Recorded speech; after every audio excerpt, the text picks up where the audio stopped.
তোমায় হৃদমাঝারে রাখবো, ছেড়ে দেব না, বলছেন অভিনেত্রী শ্রীময়ী চট্টরাজ। আপনাদের সবাইকে স্বাগত সিনে গসিপে। কাঞ্চন আর শ্রীময়ের বিয়ের পরের প্রথম দোল, তাই তো দোল উদযাপন করলেন তারা একসঙ্গে।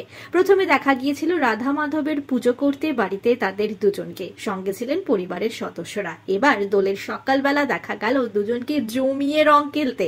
হ্যাঁ বন্ধুরা, দেখা গেল অভিনেত্রী শ্রীময়ী আর অভিনেতা কাঞ্চন মল্লিককে একসঙ্গে রং খেলতে। আপনারা দেখছেন বাড়ির ছাদে শ্রীময়ী আর কাঞ্চন মেতেছেন রং খেলাতে। অভিনেত্রীকে দেখা গেল সাদা রঙের একটি কুর্তাতে, পাশেই ছিলেন কাঞ্চন মল্লিক কালো রঙের টি শার্টে নজর কাড়লেন অভিনেতা।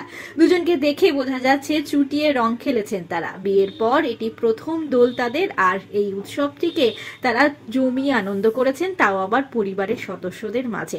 সকলের সঙ্গে দেখা গিয়েছে খোশ মেজাজে নববধূ শ্রীময়ী চট্টরাজকে। তারপর যখন রং খেলা হয়ে গিয়েছে তখন সকলের সঙ্গে জমেছে গান। হ্যাঁ বন্ধুরা, দেখা গেল হৃদমাঝারে রাখবো ছেড়ে দেব না এই গানটি গাইতে অভিনেত্রী শ্রীময়ীকে, সঙ্গে ছিলেন কাঞ্চন মল্লিক এবং তার পরিবারের সদস্যরা।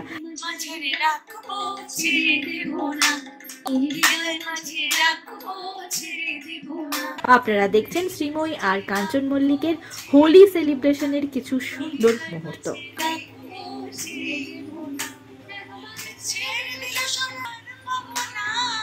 এই বিভিন্ন সুন্দর মুহূর্তগুলো শেয়ার করেছেন অভিনেত্রী নিজে, তার সঙ্গে শুভেচ্ছা জানিয়েছেন দোলের সকলকে। বিনোদন জগতের আরো অনেক খবর নিয়ে আসছি আমরা আপনাদের কাছে, জুড়ে থাকুন আমাদের সঙ্গে।